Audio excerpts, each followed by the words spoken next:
A few moments later. Ladies and gentlemen, I am here in Pokhara, my hometown, Pokhara, my childhood, with my childhood friend, Baje. र आज म चाहिँ आज बिहान चाहिँ अब पोखराको यसो तपाईँहरूलाई चाहिँ यसो भ्रमण गराउँछु हैन। म हुर्केको ठाउँ बचपनमा म पढेको हुर्केको खेलेको डुलेको यही एरिया हो र यो एरियामा चाहिँ अहिले के परिवर्तन भएको गइरहेछ भन्ने कुरा चाहिँ म तपाईँहरूलाई देखाउँछु। र अहिले म अमरसिंह चोक एरियामा छु हैन। यहाँबाट हामी कतातिर हुन्छ माथितिर जान्छु र यो चाहिँ अमरसिंह चोकमा चाहिँ अहिले यस्तो चेन्ज भइरहेछ कि हैन। अब अहिलेको सरकार आएपछि पहिलेदेखि यो ठाउँ चाहिँ व्यवसायिकहरूले चाहिँ पुरै व्यवसाय गरेको ठाउँ अहिले चाहिँ पुरै यहाँ चाहिँ पुरै अब सरकारलाई चाहिँ अब एकदमै कुनै पनि तपाईँको हुलदङ्गा यताउता नभइकन सबैले आफ्नो सो इच्छाले चाहिँ यहाँ छोडेको छ। पहिला यो ठाउँ चाहिँ म बचपनदेखि चाहिँ एकदम देखेको ठाउँ हो हैन। हामी सानैदेखि नै यहाँ कति यहाँ अझै म त्यो मिठाई पसल एकजनालाई एकदम सम्झिन्छु कि उहाँले चाहिँ 40-50 वर्षै भयो। अस्ति भर्खर पनि आएर मसँग बोलेर गएको हो है। हामी बच्चैदेखि त्यहाँ गएर मिठाई पसलमा मिठाई खाइन्थ्यो। त्यहाँ एउटा मोमो पसल थियो। मोमो पसलमा यस्तो मिठो मोमो पाउँथ्यो र अहिले आएर परिवर्तन पनि हुनुपर्छ। सधैँ अब त्यही छाप्रै माथि सरकारको जग्गालाई चाहिँ अतिक्रमण गरेर बस्दा पनि राम्रो हुन्न। अब सहरको अलिकति ऊ पनि सौन्दर्य पनि अलिकति राम्रो देखिँदैन। यो ठाउँ भनेको यो पोखराको मेन इन्ट्रान्स ठाउँ हो अमरसिंह चोक भनेको। यहाँबाट चाहिँ पोखरा स्टार्ट हुन्छ मेन सिटी चाहिँ र ठिकै छ। यो चाहिँ हामी अहिले अलिकति मौसम चाहिँ अलिकति यो भनौँ न अहिलेको मौसममा चाहिँ यो आकाशहरू चाहिँ क्लियर देख्दैन कि यो असोज कार्तिकतिर हो एकदम क्लियर देख्ने। अहिले यो माछा पुच्छ्रे चाहिँ हल्का मधुरो माथि देखिरहेछ। तपाईँहरूले नि देख्नुभयो होला। यस्तो हो कि पोखरा भनेको पुनेर बनाए जस्तो ठाउँ छ कि यो ठाउँ। यहाँबाट सर्र हेरेपछि सिजनमा आउनुपर्छ। बाप रे बाप, पोखरा त वान अफ द बेस्टै होला ओल्डमा के। र यस्तो सौन्दर्य सहरमा आएर मैले यस्तरी भिडियो बनाउनु पाउनु नि अब होइन मेरो सितिमिति मान्छेले यस्तो सिनहरू क्याप्चर गरेर हामी नेपाली त भाग्यमानी नै हो कि। यसरी अहिले हामी हस्पिटल चोकतिर आइपुग्यौँ। गण्डकी हस्पिटल धेरै परिवर्तन भएको चाहिँ छ होइन। अझै हुनुपर्ने बाँकी नै छ। यहाँ अलि अब बिस्तारै सिस्टममा जानुपर्छ। हामी चाहिँ दायाँतर्फ मोड्यो। यहाँ चाहिँ यो चाहिँ पहिलो जमानाको टिभी रोगको हस्पिटल होइन बाजे यो हो। पहिला नेपालमा टिभी नेपालमा होइन विश्वमै टिभी देखेर एकदम डराउनु पर्ने हुन्थ्यो। अहिले अलिकति सामान्य भइसकेको छ टिभी रोगको चाहिँ। र यतातिर अरूभन्दा मलाई चाहिँ पोखराको चाहिँ अलिकति सफा। यहाँको मान्छेहरू नै एकदम सभ्यता छ होइन। आफ्नो टोल आफूले बनाऊ, आफ्नो गाउँ आफूले बनाऊ भने एकदम त्यस्तोमा लागि पर्छ पोखरा मान्छेहरू।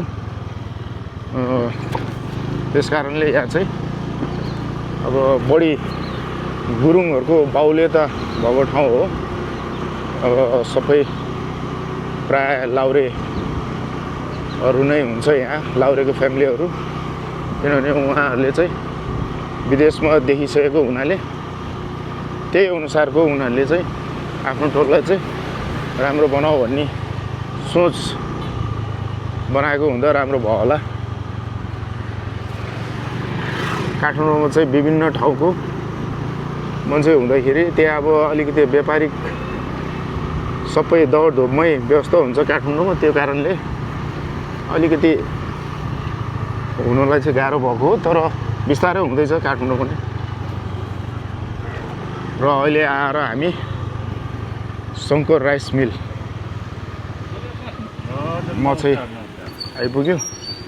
शङ्कर राइस मिलको भिडियो मैले पहिला पनि बनाएकै हो। हाम्रो शङ्कर राइसको ओनर चाहिँ स्कुटीबाट अन्डा निकाल्दैछ। यो एरिया पनि साह्रै रमाइलो एरिया के। माटे पानी यो चाहिँ वडा कार्यालय रहेछ यो घर चाहिँ। र हामीले यसरी बिहान बिहान मजाले पोखराको हावा खाँदै यसरी शङ्कर राइस मिलमा आइपुगेको छु। र शङ्कर राइस मिलभित्र के छ अब त्यतातिर नि म यसो भिजिट गर्छु है। ल यहाँ चाहिँ पुरै पेल्दैछ।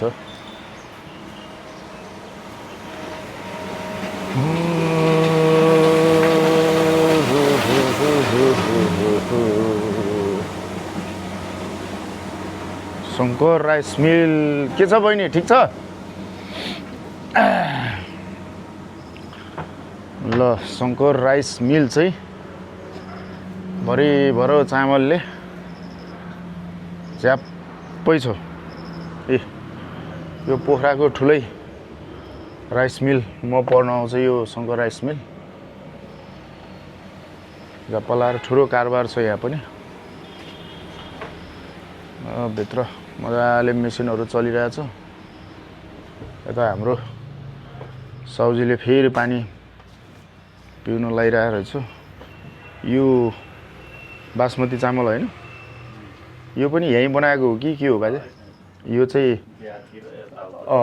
यो चाहिँ यहीँको पनि लोकल चामलहरू उठाउँछ पोखराको एकदमै ठाउँ ठाउँको एकदम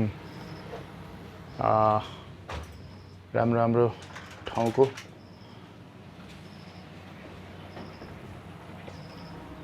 यसरी बिहानको दृश्य शङ्कर राइस मिलमा छ। अब यहाँबाट चाहिँ कतैतिर हेरौँ के हुन्छ। रागुरा टीको टेस्ट कस्तो लाग्यो? फर्स्ट टाइम हो यो टी खाएको। रागुरा कम्पनीको ग्रिन टीहरू त खाइरहेको छ। जस राम्रो बनाएको छ यो।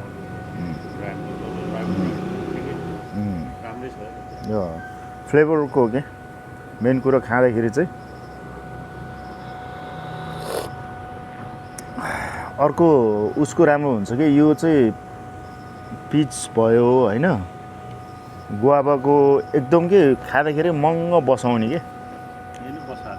यो पनि बसाएको छ। यो थरी थरीको हुन्छ कि धेरै। मलाई त्यो जस्मिन लेखेको चाहिँ आम्मामा त्यो त खानै सक्दैन।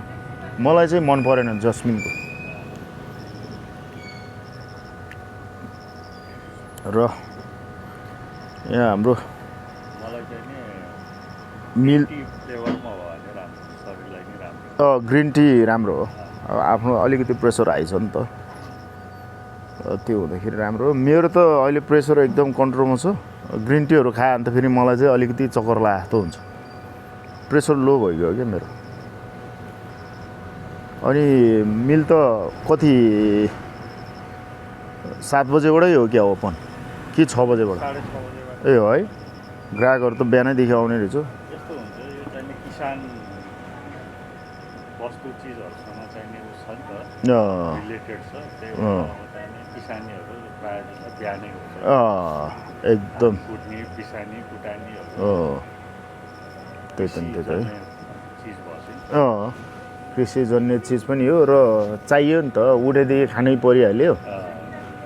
अनि त्यो भएपछि सबभन्दा पहिला त मुखको जुगाड गर्नु पर्यो होइन त्यो दौडधुपको लागि पनि मान्छे चाहिँ बिहान नै आयो हो नि सबभन्दा पहिला त अब घाँस चाहियो मान्छेलाई अनि त्यो पछि बल्ल त कपास बाँस के भन्ने कुरा चाहिँ त्यो पछि आउँछ होइन ठिकै छ अब शङ्कर राइस मिलमा चाहिँ बिहानको ब्रेकफास्ट चाहिँ आज यहाँ दरो हुँदैछ पाउरोटी आइपुग्यो होइन अब दिनभरि कता कता हुन्छ अब पोखराको चाहिँ सो अझै म बचपनमा हुर्केको त्यो एरिया चाहिँ भिडियो हाल्नु मन लागिरहेको छ त्यो चाहिँ यसो मौका मिलाएर बनाउनु पर्ने छ लेट्स गो यहाँको मिलको चामल अर्ग्यानिक माल अर्ग्यानिक माल के चामल भन्छ बाजे यो वार पोखरेली नै भन्छ वार चामल है ताजा ताजा भर्खर कुटेको है गुड फर अनि यो नि यो सबै वारै हो वार हो ए अनि मलाई ऊ देखाम न त्यो यहाँको पोखरेली एउटा चामल हुन्छ नि के अरे त्यो चामल के भन्छ अरे मैले नामै बिर्सेँ जेठो बुढा के जेठो बुढा यिनीहरू हो पुरै बोरामा लेखिदिएको हुन्छ ए यो अनादि होइन अनादि त राम्रो छ नि ज्यानसेन दुखेको सन्चो पार्छ नि अनादि चामलले यिनीहरू चाहिँ जेठो बुढाहरू पोखराको यो लोकल चामलहरू चाहिँ धेरै राम्रो हुन्छ कि ल हाम्रो शङ्कर राइस मिलको चामलको भेराइटी यिनीहरू हो ल एनिवे अब यहाँबाट निस्क्यो कतातिर हुन्छ ट्याक्क फेरि कन्टिन्यू जान्छ